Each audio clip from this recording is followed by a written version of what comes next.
So I know it's a recording, but what I'd like to do is give folks an idea of who the business is, who you are, just as a setup for those people who don't know Champion Elevator, to give them context to the business. And then we can sort of rewind and start with where you were at 17 and how this business was built. And then what I'd like to capture is once you built this business, then you had the good fortune of selling it to United Technologies, and then you had a non-compete, and then you did it again. Yeah. So, part of the reason of doing this whole podcast is to be able to capture the struggle.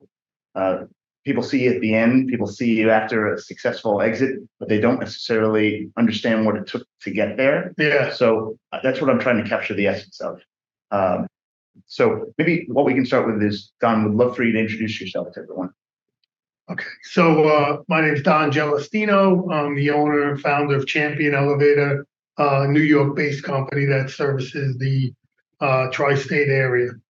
And how big is Champion Elevator? So, yeah, we're just about to hit 7,000 elevators on monthly recurring maintenance. That's 7,000 customers that we service every month. And we are just a little bit over 312 employees. We're not at 320, not at 310. We're like right at 312. I check it. We do this like a daily true up with the accounts and the employees. And so for somebody who's listening or watching who doesn't know, get the context of 7,000 elevators, what does that mean? Are you the 800-pound gorilla in the room? It's big. It's really, really big. We have some competitors. For a private company, it's very big. There are a few other companies about this size, but generically companies only get to, 1,000 elevator company is a big company. So we're at 7,000 elevators.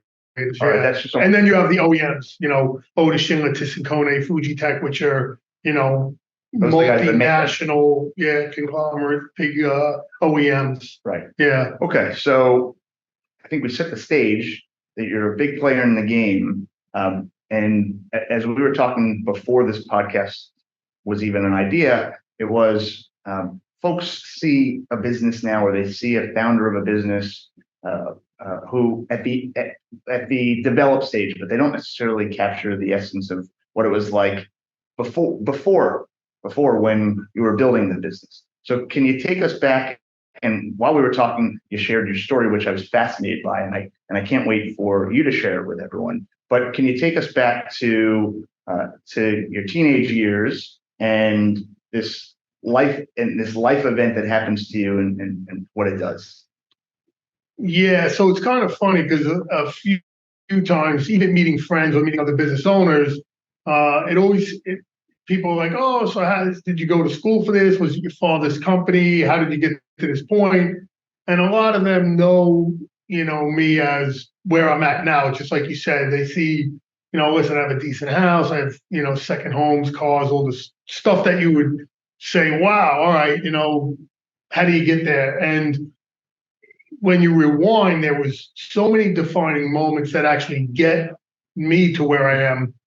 And I don't know if that really generally works for everybody, and maybe not everyone would have to kind of come up and do everything in the same pattern to be somewhat successful. And there's a lot bigger players out there than me. Like I call myself like a modest, middle of the level success story. Let's just say I know guys that have 300 buildings that came from Guyana with nothing, 25 cents, and turned it in. So I'm amazed at them and what they do. But for me, it's kind of like the same story. So like when I was a younger kid, like really young, I'm talking, second grade, kindergarten ages, in order for us to basically have Christmas at our house, my father delivered oil. He was an oil guy that drove an oil truck and went around and filled people's oil tanks, which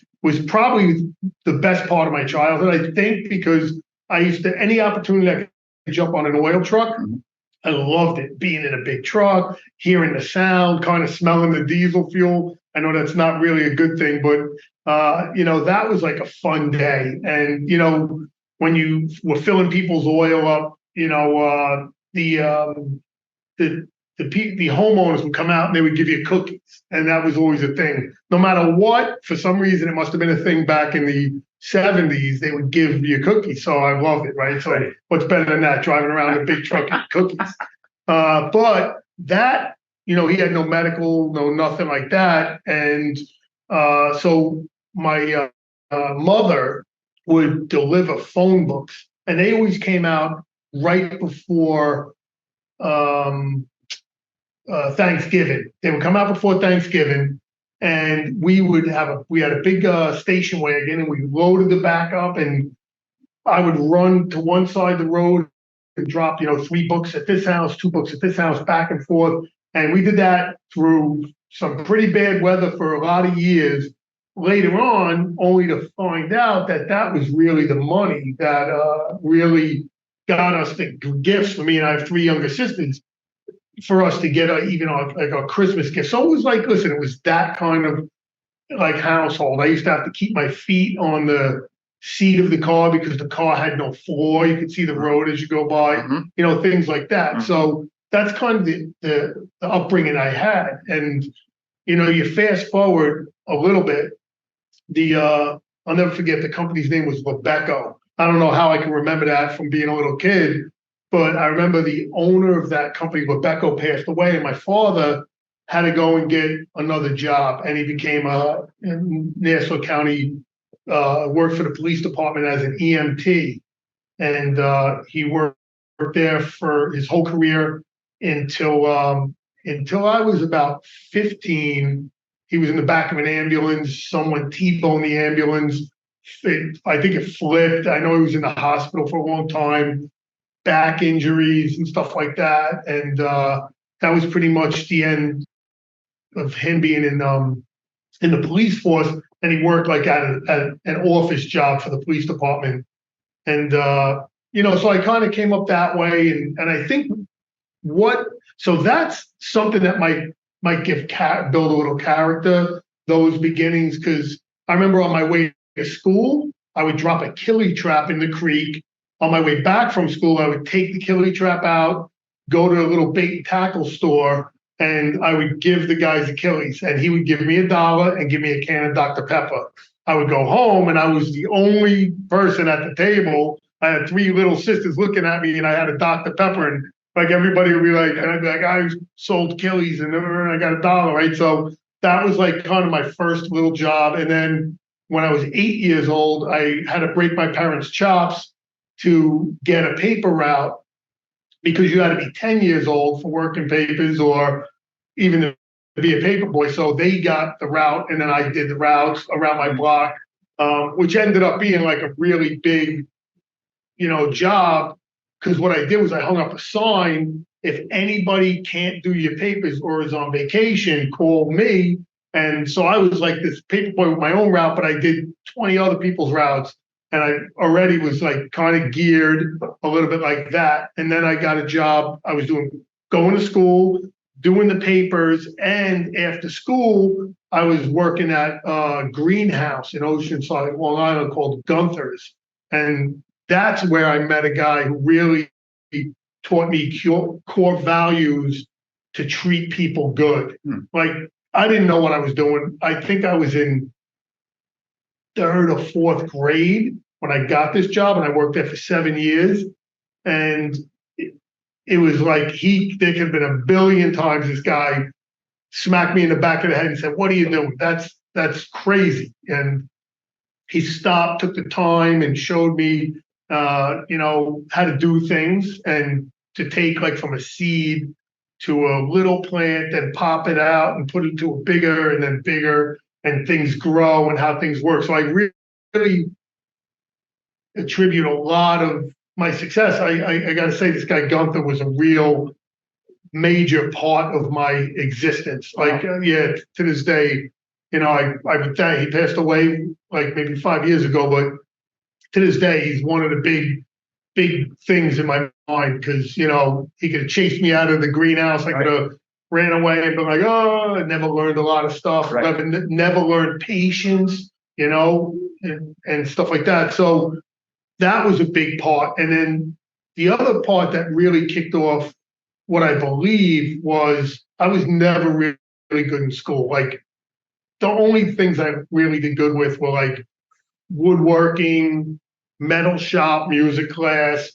I liked science and history, so I learned a little bit there. Math, I was terrible. English, I wasn't really good at. And I remember I was in sixth grade, and you know, they made an announcement that we had to come to the auditorium to see the band play. And the first thing I said was, great. Anything to not do any schoolwork, count me in. So I'm just thinking like, all right, I got a few minutes. I don't have to work in school. And I go to this auditorium and the band's up on the stage and they got the clarinets and the, you know, the trumpet and the stuff like that. So I'm like, all right, whatever this is going to be, it's going to be. And all of a sudden the band starts playing. And there was one guy sitting on an amplifier playing a bass guitar, and all he did was literally hit root notes, like one note, like boom, boom. But that sound, I gotta tell you, it came right through and it hit me. And I was just like, I didn't even see or hear what anyone else was doing. I was just amazed at the play, like this vibration and sound. So, you know, I went home and I told my parents, like, listen, if you're gonna buy me anything, don't buy me anything at all. I want to play bass. I want to get a bass guitar. I went to Oceanside Music Store and I bought this bass called a Sewa. I think it was like $60. I'll never forget it. I wish I could find it right now. I'd buy it back. But it's funny, and I started playing bass, and the object of being in a rock, like right away when you start playing some instrument like that, what do you want to be, a rock star? Trust me. Well, at least that's what happened in my brain. Like, you know, I played like one note and I'm like, I'm going to tour the world. And that, I got to tell you, it took a long time to get that out of my blood. But so I ended up playing bass, which was a very humbling position in a band. You're not the front guy. You're not the lead guitar player. You're not anything that people are even looking at. You're like this person in the back that has like the strength, the power, the timing, and you got to be consistent. And to me, like, all right, some reason I fell in love with the bass, some reason I'm that guy. And it really taught me how to be a team player. Don't be the big shot. Don't be this whole front man. Be in the back, doing it right, doing it consistent, stay kind of strong, powerful, like, and just be that thing that keeps it together. And you know, at the time, believe me, none of that. Like now I think of it, at the time I was like, hey, I might be able to get like 5 girlfriends and like, you know, stay out all night or something stupid. Right. So, you know, you're not thinking about it. Now I look back and I say, because people say, how did this all come?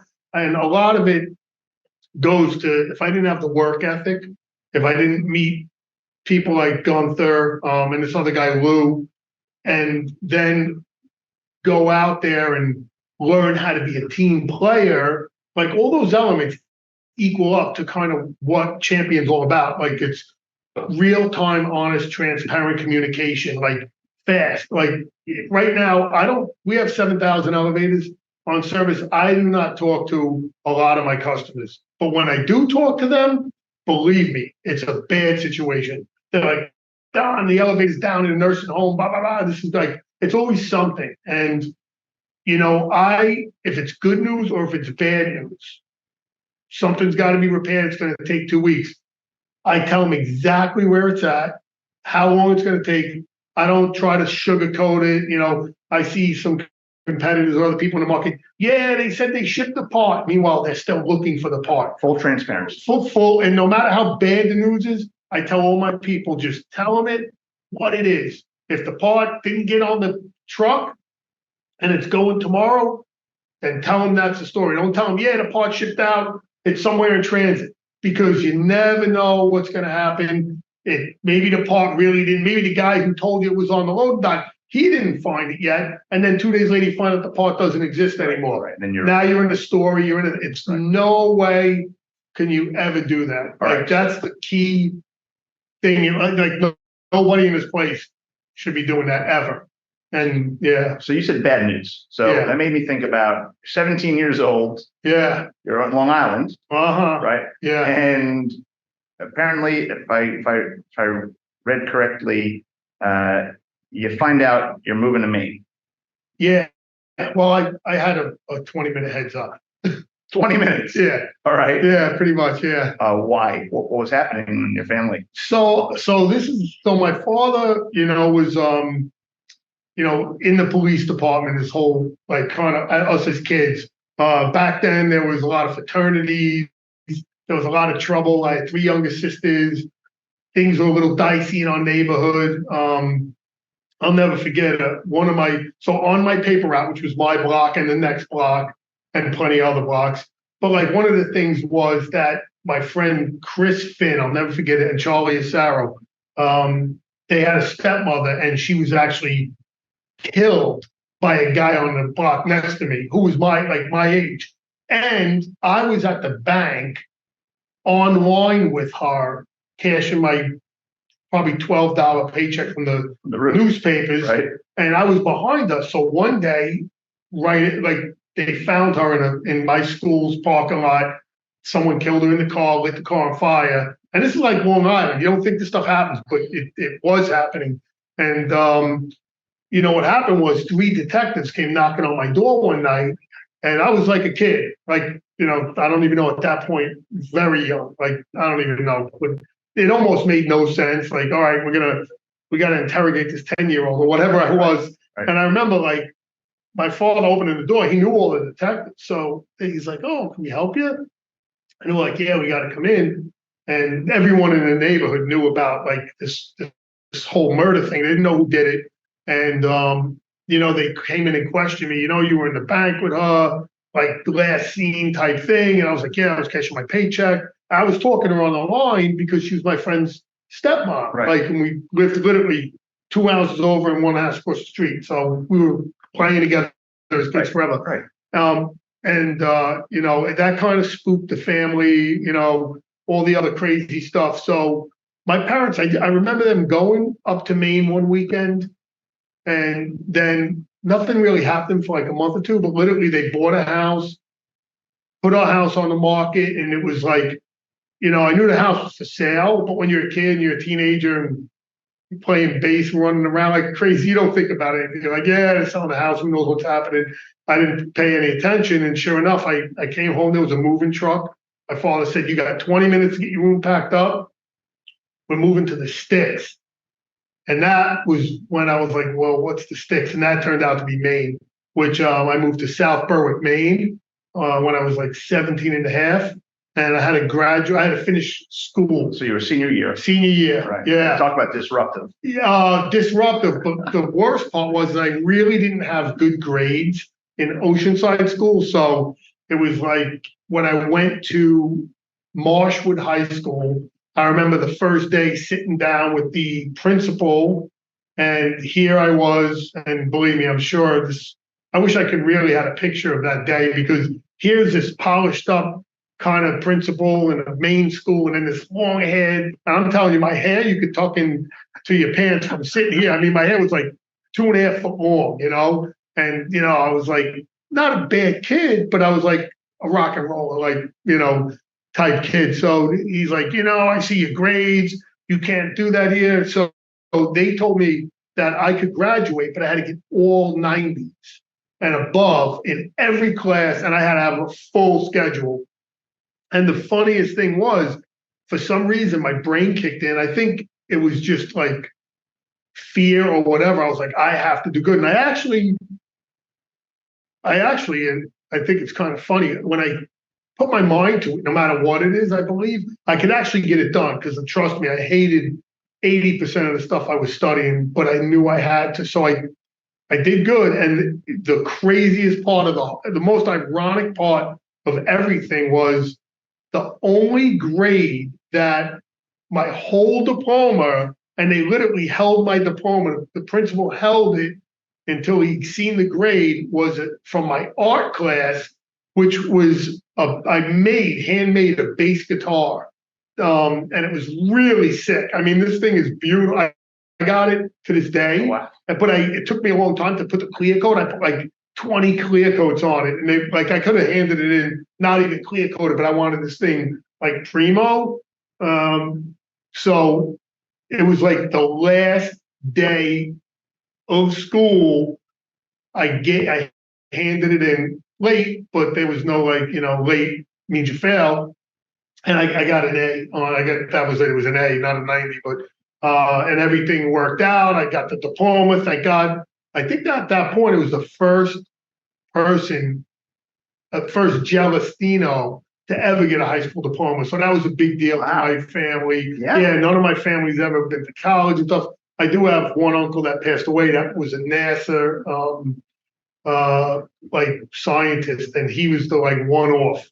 And he was one of my favorite uncles actually. But so at that point, I got the diploma and everything, and now I'm in Maine. And one morning, I woke up on a Saturday. I opened my window, looked down, and there was a Ford lime green Gran Torino in my driveway with two guys in it. So I go downstairs and I said to these guys, "Who are you guys and what are you doing here?" And they said, "Oh, we graduated from Oceanside. We did a road trip up to see Lisa, which is my sister. I have three sisters. They were all younger." So I got to tell you, talk about reactive or whatever. I said to them, "How long are you going to be here?" They said, "Oh, no, we're just doing a road trip. Say hello, we'll go back." I said, "You're not leaving without me." I grabbed a little bag of clothes and a bass guitar, jumped into these guys' car, and came back to New York. I had $1. My father gave me a 20, and he goes, "I'll see you next week." And I got to tell you, I have not been back since. I mean, I've been back to visit. I did not turn around and come back. And then that's when some of the hard knocks kind of. Did you know where you were going? No, I didn't know. I didn't care. I was like, I'm going to New York to be a rock star. Okay. See, this is how wacky, Thank God I don't have a kid like myself right now. I'd be having a heart attack and my wife would, I don't know, follow him around.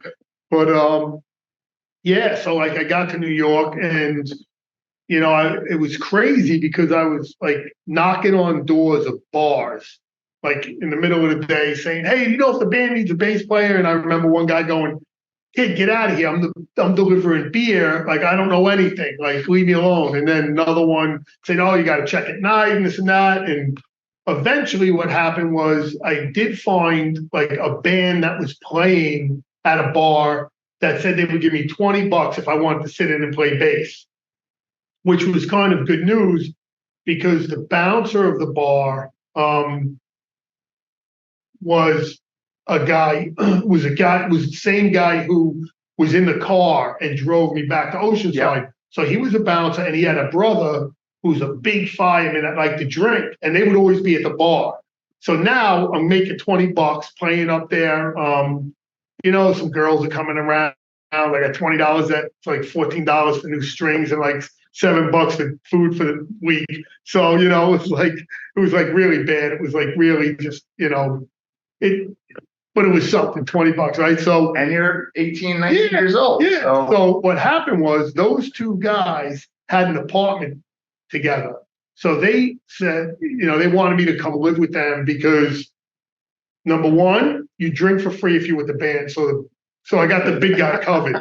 He was like, "Hey," he's like, "Come, you could stay on the couch." And the other guy, who was the bouncer, kind of like, "Listen, you're a bouncer. Like, these guys are bouncers because they, number one, like to beat people up. Number two, like girls, right?" So he liked that the girls hung around the band. And next thing you know, us three are living together, which was amazing. Like it was party central for a while, up until 3 months. And then at the 3-month mark, that's how I ended up in the elevator business. One morning, they just shook me and woke me up, and I was like, "What's going on?"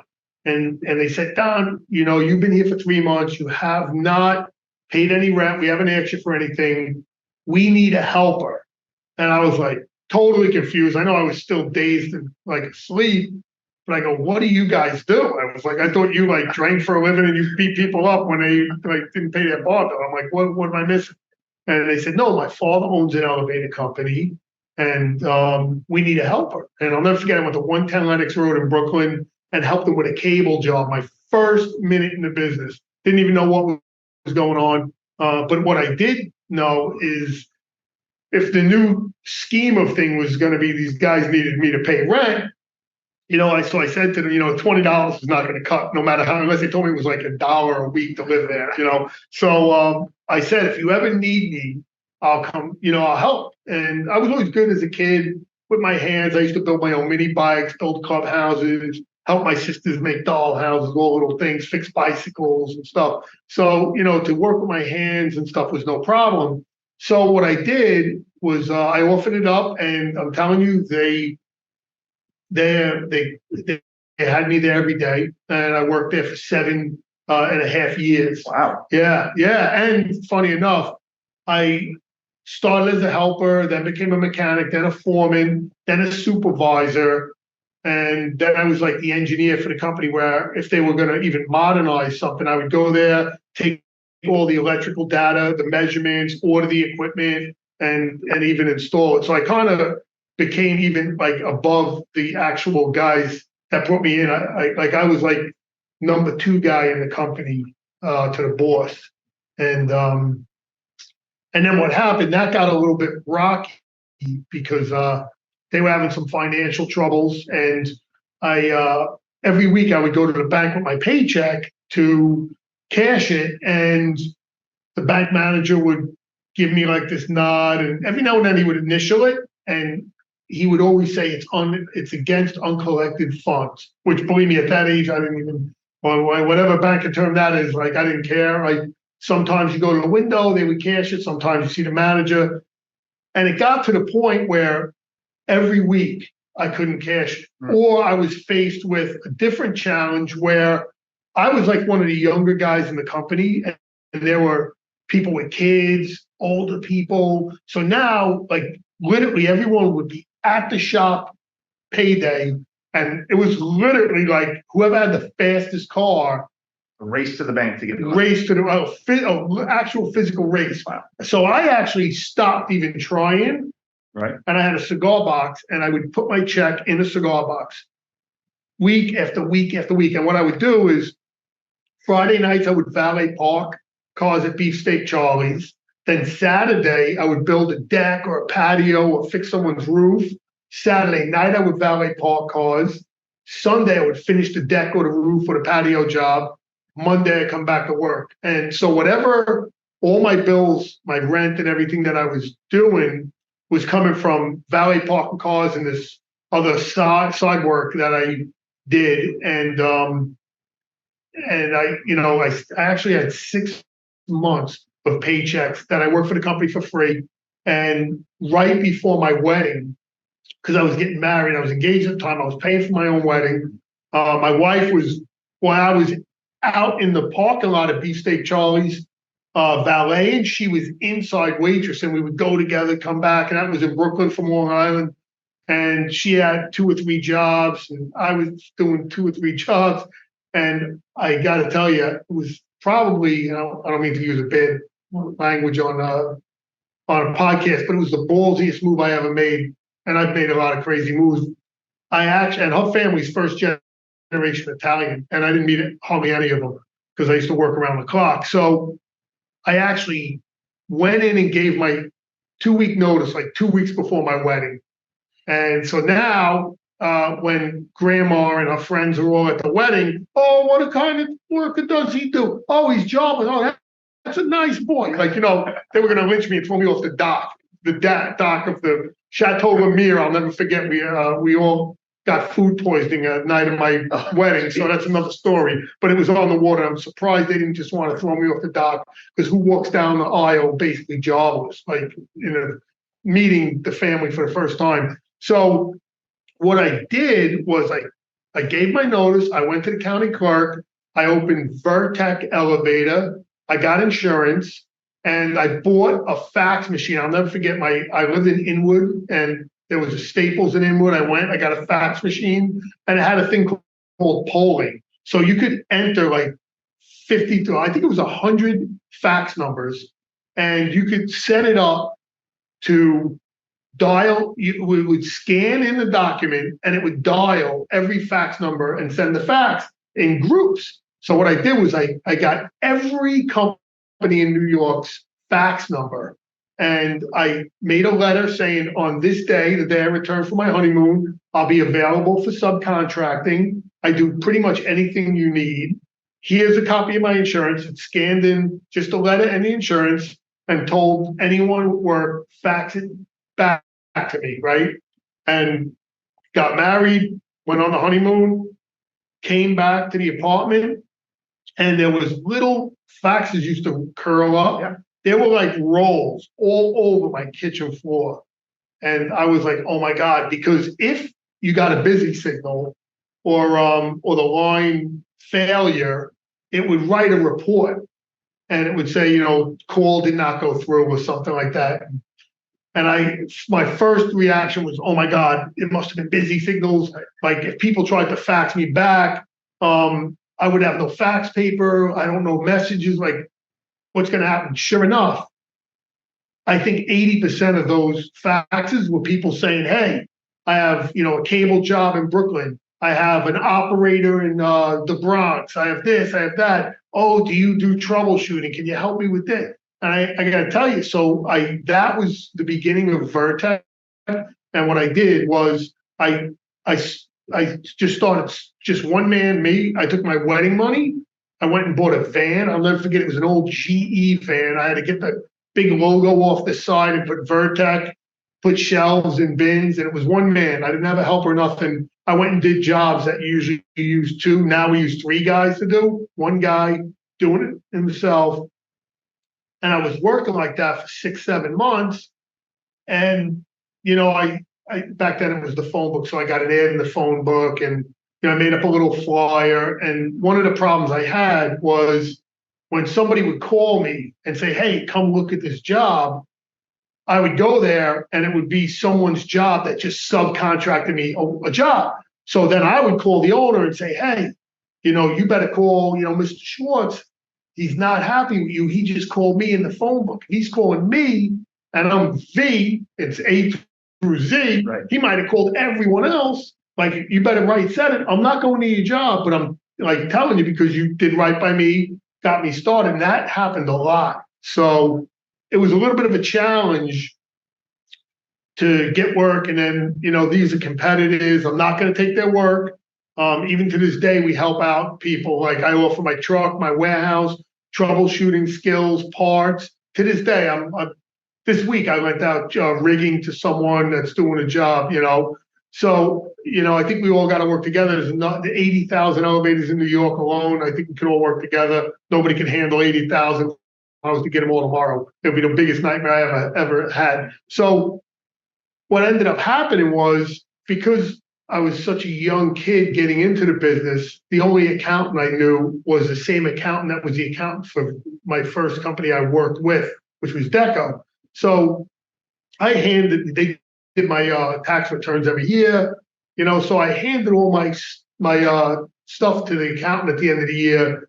And I said, oh, how's Deco doing? He said, no, it's really bad. They, the IRS padlocked the shop. They're working out of a guy's house. They seized the bank accounts. And I said, listen, if I could ever help them out, by all means, tell them I'm here and I'm doing all right. And sure enough, George and I spoke. And I ended up buying the first company I worked for. Wow. And believe it or not, that was 1993 or 94. I started Vertex 93. I bought his company 94. I was 1 year in business. I bought that company. Wow. And to this day, George Deere, the owner of that company, still works for me. Like he's working today as we're sitting here doing this podcast. He's one of our directors. So those are the kind of relationships I try to build, things long term. And the only way you could do that, and true, real-time, honest, transparent communication. That's like my mantra, at least in this business and for a lot of things I do. And, I had that company, Vertex, for 17 and a half years. I took in a partner. Guy was amazing, field guy. He could fix anything. I mean, he could walk into a motor room and he could smell it. He'd be like, there's a burning relay. Or the guy was amazing. One time I watched him fix an elevator in the dark at like 11 o'clock at night in under, I think, 3 minutes, where we had mechanics go, supervisors go, everything. It was amazing. Like an elevator whisperer. He is the best. This guy, Bill Kraft. I love him, and I got to tell you, he's a fabulous guy, and it was a fabulous partnership. But what happened was we decided to sell that company. We sold it to United Technologies. I went to United Technologies to work, and as a beginner to the point I sold my company, you'd see Otis Elevator and Schindler, and you kind of bow to them. You say, "Oh my God, those are the greats, those are the giants, and we're just little elevator guys." And going to United Technologies, I realized that our company culture and our ability to make decisions on the fly versus going through a huge process and buying parts where we could go anywhere. They had to buy them through their own parts division. Like, we just had so much speed, so much more communication that, when I sold my company, I would have never, ever, ever thought I would go back into the elevator business. Maybe go into elevator consulting, maybe go into something else. But, the elevator business is very hard.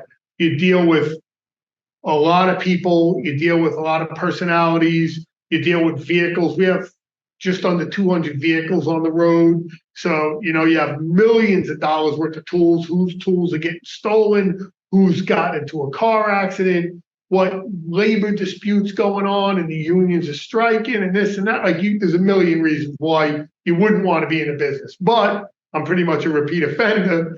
Once I realized that we were such a great company, I was 3 years into United Technologies, and I knew I wanted to open my own company one day. So I left United Technologies. I went to Long Island so I could work a little bit around by my home.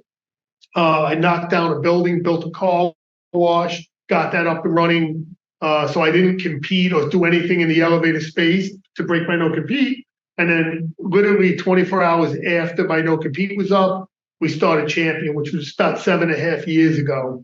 And I flipped the car wash. I sold that, invested the money into Champion, and we've just built this company, which is amazing. I mean, I have the best people here. I really, truly believe it. Not only from an elevator skill set, but a lot of communication, camaraderie. We've been through ups and downs, and you say how many ups and downs could happen in 7 years? Believe me, millions of them. Especially with the pandemic and stuff. And we had to shift and become experts at teaming up guys who were vaccinated, guys who weren't vaccinated, who wanted to work with each other, who didn't, what jobs mandated vax to be in, like hospitals, healthcare facilities.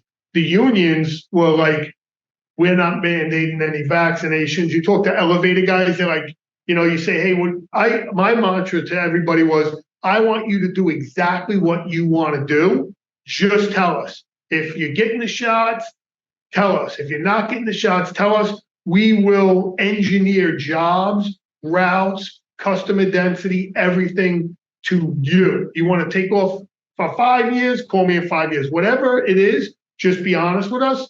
And then what my staff was able to do was shift and schedule and custom route things. I got to tell you, these people are the best, and we made it through all of that. Can we go back to Vertex? Yeah. When you're a year after Vertex starts, yeah, and you get the opportunity to buy the business that you would work for, but that was a big risk, right? Huge, right? Yeah, huge. So you're taking money that you barely have any money. Yes. And you're taking that money and you're saying to your now wife, hey, honey, I'm going to go buy this business. It's actually not doing very well at all. But this makes a lot of sense. Yeah. How did that conversation go? I've had so many of those, well, honey, conversations. And next year is my 30th year. We're married 30 years. And crazy enough, we've only been on 3 vacations by ourselves our whole lives. So that's one day I gotta get caught up with her. I think that's maybe why she's still married to me. But no, so funny enough, the first conversation was me saying, I'm gonna take the wedding money and buy this van and stuff, and she was just like saying a couple of Hail Marys on that one. Then fast forward, George needed, I think it was $140,000 worth of back taxes and stuff, and we had to get 75,000. And believe me, getting $75,000 together was like everything I had in my personal account, everything I had in the bank account for Vertec, and some of that might have even been like a customer deposit for a job. And I just offered it to him. I said, listen, I could get you to 75 to keep him. I guess I don't think he would have went away, but I think it was like what he needed to pay the government right away to have a payment plan. And listen, I took it all and threw the chips in, and that gave me 125 of probably New York's worst and unmaintained elevators there was, because you couldn't even get parts. The techs that he had would go to the auto parts store. They would get gear. They would get motor oil for a car and pour it in a gearbox, which needs oil that's about 350% thicker. And it would what would happen is it would leak out and it would spit all over the motor rooms. There was oil. It would drip on top of the elevated car tops. I'm talking 125 disasters I had. And I took that. And you're buying into this. I'm buying into it. And I'm not taking any of the employees. I just took him and this girl, Donna, who still to this day works with me. We're working together over 30 years. And I just went around the clock, and I slept in motor rooms, slept in vans. Every job I went to, I had to fix it and know that it was not going to come back in, because I'd be the only one going back to it. And I slowly turned all the elevators around into decent running elevators. And then every job was a recommendation. Was it from those owners to more work in their portfolio, or was it to other owners? It was like if they had, it took a lot, because from Deco, they were a little bit abused, but they liked that his prices were cheap. I didn't change any prices. And then, so they made referrals as they seen the business getting better, the shutdown times less and stuff. So they stuck with me, and some of them we still have today, believe it or not, that kind of customer. So, it was a hard thing. And, again, not going to college or anything, even after I started Vertec, I had some real hard times. I'll never forget, when you say a part cost $100 and you say the labor cost $100, and then we were marking things up 35%. And me and my partner were high-fiving each other. Yeah, we're making 35%. And, fast forward, the company was really running out of money, and we didn't know why. We kept saying, oh, it must be the receivables. We're paying bills too fast. We didn't know nothing. Neither one of us had a minute of college, so we didn't know what was going on. We got into such a cash crunch that I had to go back to my wife and tell her that I was going to refinance my house. I'll never forget, $179,000. And I took it and I put it all into the company account.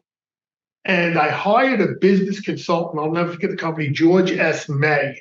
I don't even know how I found them, but they came in and they went through all of our stuff. And it was the craziest thing. We found out one problem.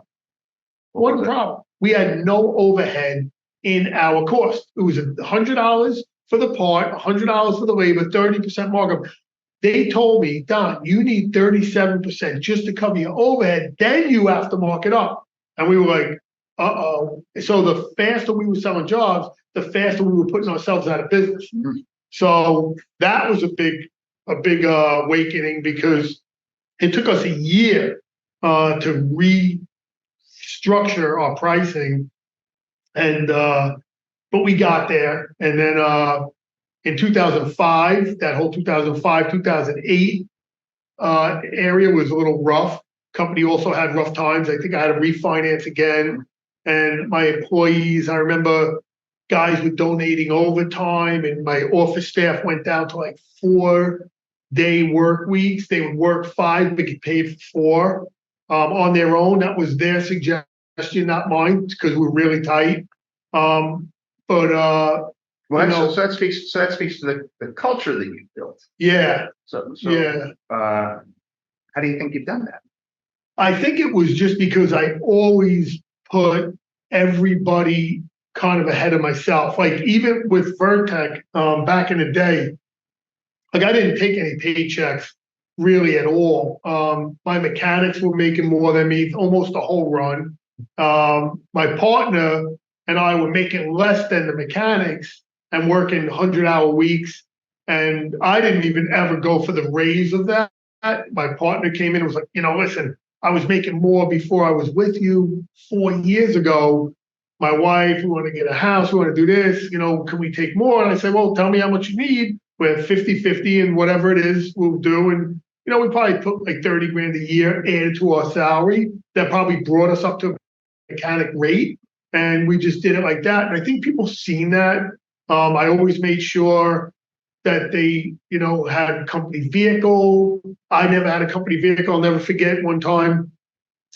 I was supposed to go to a wedding with my wife, and I was working for Deco. And I remember saying to her, I got bad news. I got to go fix these elevators. I can't make it to the wedding, but I'll drop you off and pick you up. And I'll never forget driving her to the wedding, and she jumped out of the car, my car, and she's walking towards the hall. And I'm looking, she has like a black mark on her dress.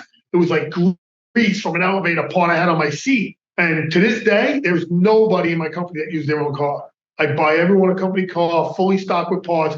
I don't want anyone to ever go through that. And it's little things like that, which to me is big. I hit the gas and got out of there. I didn't let her know that I knew. I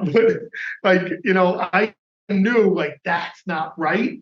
And I would never do that to any of my employees. And I never knew what to do to own a business, to own an elevator company. I just knew what I didn't like. I know I didn't like stacking 6 months of paychecks up. I know I didn't like not having benefits, medical, dental, anything. And I just made sure of all these things, and people seen it, that it was like genuine, that, listen, there were some things you probably shouldn't do as an owner. Like I used to give guys like down payments, like lend them money. I had like 50 something people at one point. I had like lent this guy 5 grand, that guy 10 grand, this and that. My old CFO used to have to keep track. He was like, Don, this is crazy. You have to stop it.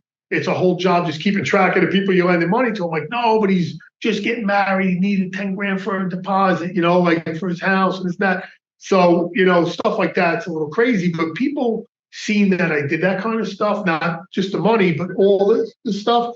And that's what kind of in turn, like I remember we were really super tight and it was a problem. And I told the whole company, I said, guys, we are in trouble. We didn't have enough in the price of the jobs and we're blah, blah, blah. We're really tight. And, my supervisors went off and put together a meeting and they said, this is what we can do. And like my office staff said, oh, if the field staff's going to do this, then why don't we do that? And they came back to me and told me what they would do to try to help us gain, control of finances. And like, that was like an honor and a privilege, because I don't know where I would have came up with ideas or what to do other than, hey, you got to raise your prices, which would have took 2 years. But with the help of my staff and what they contributed, we were back in action in 1 year. So, and it's all because of the culture. So when you think about your kids and their future and what you want for them, the world of a business owner, would you encourage them to get involved in running a business and starting a business? Would you, how do you feel about that and what's for them? So I think you have to have it's a certain something you have to be able to make it through all the phases, right? My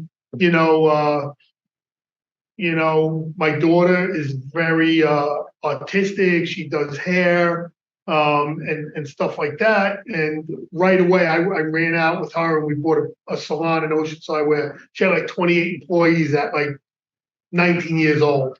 And believe it or not, that was not for her. She loved all the people, but managing it and doing all that, she scaled down to like a 5-person shop, just had a baby, opened a shop, the same as like the 1 month anniversary of the baby. She was having a grand opening at a new shop, moved from one place and stuff. So, entrepreneur stuff, listen, there's ups and downs. So you got to have thick skin and you got to deal with things that you don't want to deal with. My son, he just graduated from Denison University with a political science degree. I don't know where or what he's going to do. He doesn't seem like as much of an entrepreneurial type person, super smart, way smarter, book smart than me, 10 billion times smarter. It's amazing.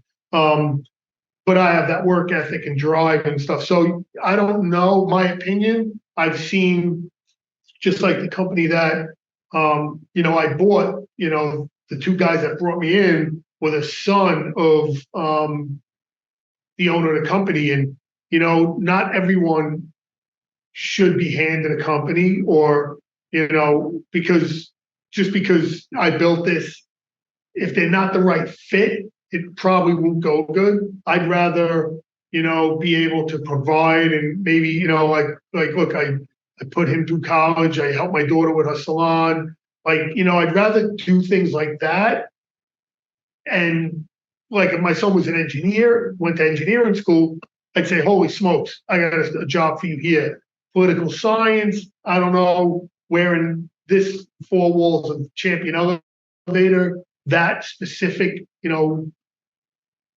item would come in, but, he's out there doing other stuff. And, I'd rather, again, be able to try to help them out in life other ways and, and stuff like that. So I don't know. So you said that running a business and starting a business is not for everyone. So what do you think the biggest misnomer is? The thing that many business owners, people who start businesses, get wrong. What's the most misunderstood thing about starting a business and running a business? I think my opinion is when everybody, it's funny. I'll never forget this guy, Jim Roberts from Titan Machine, years and years ago, gave me a saying, and it cracks me up. This is probably 30 years ago. And he said to me, the grass is always greener over the septic field. Now, I don't know if anyone knows what a septic field is, but it's really funny. People think it's great. Like I'm gonna quit my job as an elevator guy making $150,000 a year, and I'm gonna go and do this on my own. Excellent idea. I think everyone should do that. The issue you have is you fix elevators great. That's good. Now you got to figure out you're dealing with your insurance and your insurance renewal. And now you got vendors you're dealing with, and you got payables, and you got to collect your money, and you got all the vehicles down, and you can't get to the job. And all of that stuff, and I've seen this happen hundreds of times. We bought 13 companies in a 2-year period here, and a lot of them were people like that. You get to a certain size, and then it's crazy. And I know 20 more companies like that right now. And you know what it is? You don't anticipate all the parts. You don't have the money to start hiring people to manage half of those parts. People start doing things on a shoestring kind of, and owning the business becomes more of a headache. And then you start saying, oh my God, I got to put up, $100,000 for my insurance deposit. I don't even have $100,000. And then I used to make $150,000. I'm not making it. You start to realize all these associated costs. Sometimes you're just better off having a job. And that's the point where I know it's going to sound negligent and crazy, but that's the point where you really got to dig in and be like, I got to figure out how to make it to the next level. And a lot of times that takes those moves, like, going to your wife and saying, I'm going to refinance the house. Oh, I know I used to make $150,000 and I know I'm in debt and I know I'm working 100 hours a week and I'm complaining every day and I come home greasy and my car's in the shop. And that's when you got to just throw it down and make some crazy moves. And most people don't have that intestinal fortitude. It's just a really really tough thing to do. And, because you don't know what tomorrow's going to bring. You could go and take that money and put it into some person in the office to manage some of that stuff, or another laborer, so you don't have to be out there and you can manage it.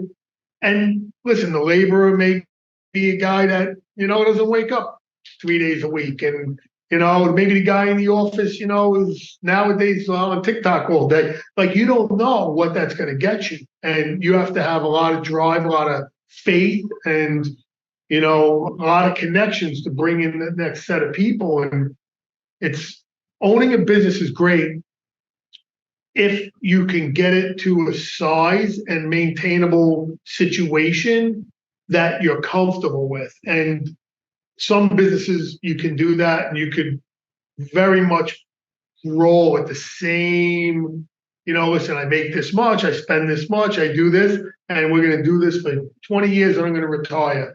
Very controlled kind of environment. But your appetite for risk is really high. Yeah, there's something wrong with me. No, well, I'm not sure why. People say, when's enough? I was going to ask you, why do you think you have that appetite for risk?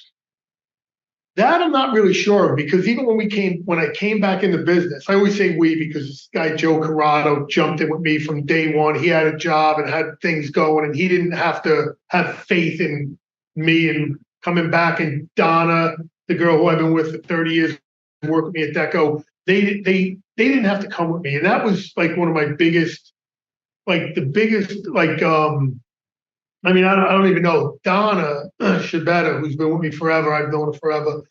She was working for United Technologies, and I said to her, I'm going to start another elevator company. I just wonder if you would come back if I was going to do that. And now she was a single mother. Her husband passed away at 39 years old.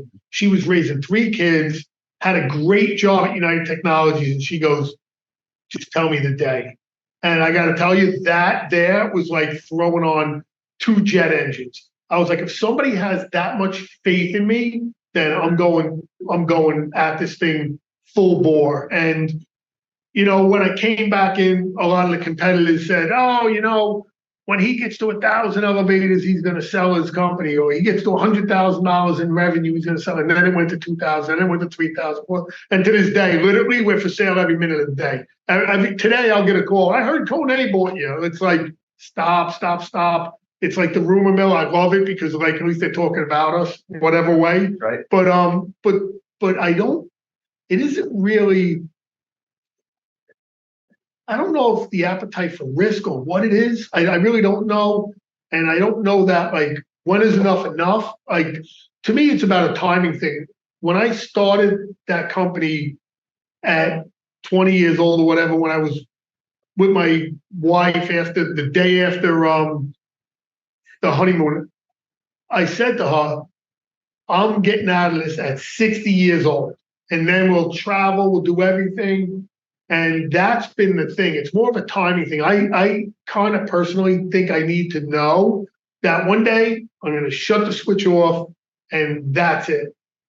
I'm sure I'll have a ton of other things to handle and do, but I'm 55. So in my opinion, at 60, like, I want to have this thing kind of wrapped up. And that may mean, Joe Corrado comes in as the president, someone buys my equity or whatever. But I don't want to go past 60, because I am a guy, if I go 60 in one day, it's going to be 60 in every day. I think I'm more geared, like me with the rock and roll thing. Literally, it was a one day. I mean, I was recording, like, we had a record deal with Polygram Records. I had hundreds of guitars, was getting Darius strings for free, like, kind of sponsored. And I had long hair, and I had $10,000 worth of equipment all over the city. And in one day, I literally just stopped, cut all my hair off, went and started this elevator thing, never looked back. It's like, I'm more like an on-off guy. Like, I know that for me, it's like at 60, everyone out there can bet I'm not doing this at 60 in one day. Like, I think most of my staff knows it. Some of my competitors might know it the podcast, but that's the way it is, because I pretty much owe it to my wife and my family to really, because my daughter was 12 weeks old when I spent my first day with her, because I worked around the clock. Nowadays, the Family Paid Leave Act, you get 12 weeks off to be with a baby. That's how ironic. Like right to the day, 12 weeks, I didn't spend a day. 12 weeks, they say you should have a day. So there's hundreds, and believe me, the first years of Vertex, 7 years in a row, I worked 7 days a week. Every holiday, every birthday for my kid, everything. I worked 7 days a week, no matter what, and missed a lot of it. So, at 60, knock on wood, I hope I'm in somewhat good health, but that's when I just want to travel and do everything that we can do. And we do a lot of traveling now with the NAEC, National Association of Elevator Contractors, which I was a past president. We would go to Kentucky, we go to North Carolina, we go to places I'd never think of being, and have a good time and travel together. I've been to Germany and Italy and stuff like that through the elevators. We make some time, carve time out of that to be together. But I really want to be able to focus on doing kind of stuff with the family and stuff. So now at 55, looking back at when you got back from your honeymoon, and you could tell your younger self what you know now, what would you say to him about the business, about what to expect, or what they should know, or what you should know about what's to come? I think the only thing I would tell them is the scenario of having the overhead in your price. I think that was huge. And I think I would just tell them to be honest, real time, and transparent with everybody and everything. Those are the two things. I wouldn't tell my old self, I wouldn't want to even explain anything more, because it would have to still take on its own direction in the future. But those two pieces of advice, holy smokes. If I could have understood that from day one of my own company, it would have been a huge, huge thing. And then to constantly, just remind everyone in the company to be honest. Listen, a mechanic could come to me and say, Don, I got the car running, and, some story, and, I'm going to tell the owner that if the guy calls me. And I could be telling someone the wrong thing. And I seen that happen one time, where a mechanic went to a job when I was with Vertec, and he put on his work ticket that he was there till 1 o'clock, but he really left at 12 o'clock. Left the job, and he went Christmas shopping to get Christmas gifts, right? He figured out what's 1 hour. Well, he left the job at 12. At 12:26, the elevator missed levels. Some lady falls out, splits her head open. Now, the super's not at the building. So now there's ambulances, everything. Now it's like 1:30. Superintendent gets there, sees a work ticket. Wait a minute. The mechanic left at 1 o'clock. So the mechanic was in the building when this happened. Oh, maybe the mechanic moved the elevator, causing it. It became a disaster, a legal disaster, because this guy just wanted to put 1 hour on his thing to go get some shopping. If he would have put 12 o'clock and said, Don, I got to take an hour just to go, there would be no problem. But see how little things, one, unhonest, not real-time transparency could become something huge. Who would ever imagine? But see, that's why it's like, I feel like I could have it going through speakers in here every minute, it going off to everyone in every branch. That's the key of very much success, I believe, in this business. And for me, my biggest takeaway of our time together is bet on yourself. Yeah, you have to. You got to believe in yourself. Yeah. And your abilities and your ability to execute. Yeah. Because nobody else was betting on you. Yeah. At any point from the moment you were doing that paper route, and the moment that you were catching those fish to get the Dr. Pepper, it was always about you being resourceful and figuring out. Yeah. And then that's, by doing that and people seeing it, that's how you build up like a team that now I have people that are with me that are like, have that same leadership, that same drive, and they, and I like that a lot of them are not yes people. Like they will not, I'll say, hey, I'm going to paint this off as pink with purple polka dots. And they'll be like, yeah, it's a great idea, Don. They will be like, Don, that's ridiculous. Stop it. Keep it white. Like I want to have pushback from people that really believe in what we're doing, because still to this day, I even though we're 7,000 elevators strong, 300 people, I still could use a lot of help all the time. And having people like Donna and Joe Corrado, Rob Masterson, Rob Monforti, LeVar, Livingstone, I mean, Patrick Kloss. I mean, I have Patrick Williams, who's kind of an outsider in here, by my private equity guys. These guys are smart people that throw things at you. And listen, some of them I really push back because it's like not kind of part of my culture, things to do that might be suggested. And then some things, Joe Corrado's the best. He tells me an idea and I kind of poo-poo it.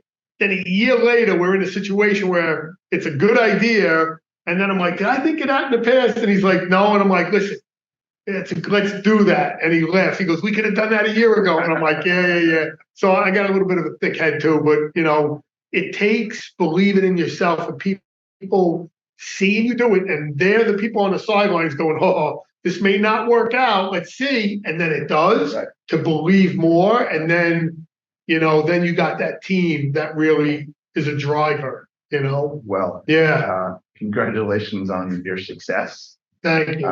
And the success of your team. Yeah. I know it took a team, and it's incredibly inspirational. But when I'm 60, it's their show. So long as they're going to have it beaten into them to be real-time, honest, transparent, communicators. I think it's already beaten. And that's going to be my last, I'm telling you, if I have a party, that's going to be my last words on the mic. Don't forget that, and I'm out the door. See you.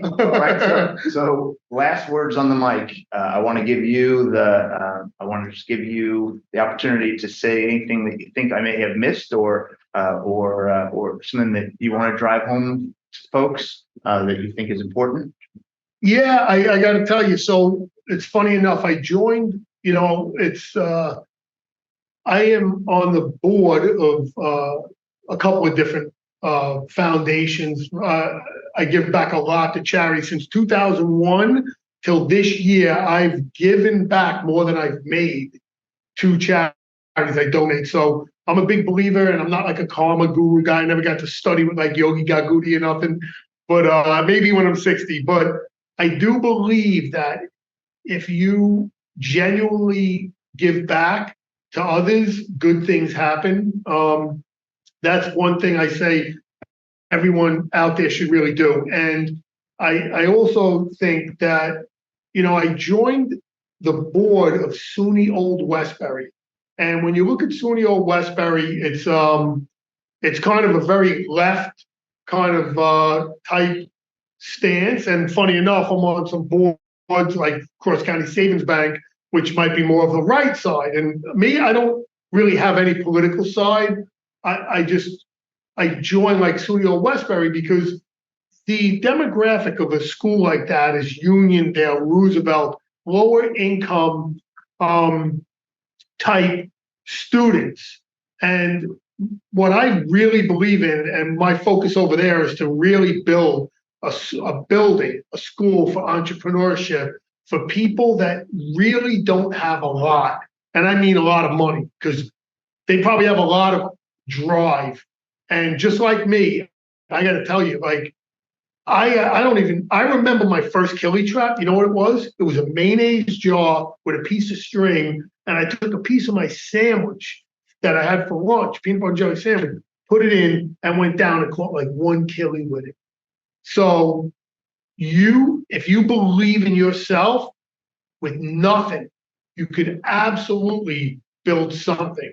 And that's what I say. You gotta go for it. And then when you go for it, you gotta give back time, money, but it's gotta be genuine. You can't just write a check. You can't just write a check and think. It's gotta be. You gotta realize, like, and never forget where you kind of come from. Like, I see people that they fall like out of touch, and you're like, dude, I remember when you were like, but now you like got a Ferrari, and you're like, I don't need it.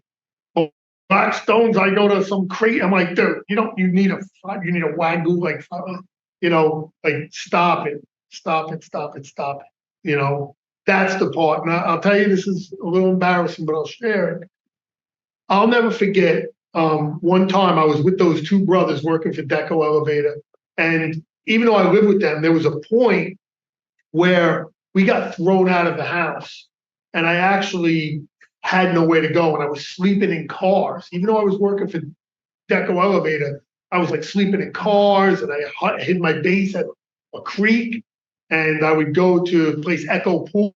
It cost $1 to get in to take a shower, and I'll never forget that I was with the two guys, two mechanics, the brothers, and they were fighting with each other. And I was sitting on a milk crate in a van. One was driving, one was in the passenger seat. And the one guy was like, Don, tell him I'm right. And I was like, I don't really know. And the other guy was like, so they both got mad at me because I wasn't agreeing with him. And what happened was none of us were talking at all that day. The day before that, I don't even think I ate. I used to spend $1 for lunch. It was a bag of Fritos and a Diet Coke, and that was 75 cents and 25 cents. And I remember I didn't even have $1 or nothing, and I was starving. And we went to Henry's Deli. They went in. They were not buying me lunch. And I went back of the deli, and out of the dumpster ate like turkey, off like a turkey. They must have made turkey soup or something that day. And you say to yourself, like, every day, even if I go to, I don't even know what, get a slice of pizza at Joe's across the street, I catch myself just saying thank you, being like thankful for a slice of pizza. So, I think, as people believe in themselves and become successful, you got to genuinely give back, and you cannot forget or getting ahead of yourself. I don't know, maybe getting ahead of yourself, like, I only eat Wagyu beef, I run around my Ferrari, like, maybe that doesn't hurt anybody, but I think the perception you give off to others is not a good vibe, and it's not going to encourage anyone to want to be that guy eating the Wagyu beef and in the Ferrari. It's more like, if you want to be that person, then you have to inspire others to be able to get there through their hard work, not someone that you don't want to talk to. So, I don't know. It's a weird thing, but that's where it's at, I think. Thank you very much for your time. Hey, Really appreciate it. Likewise.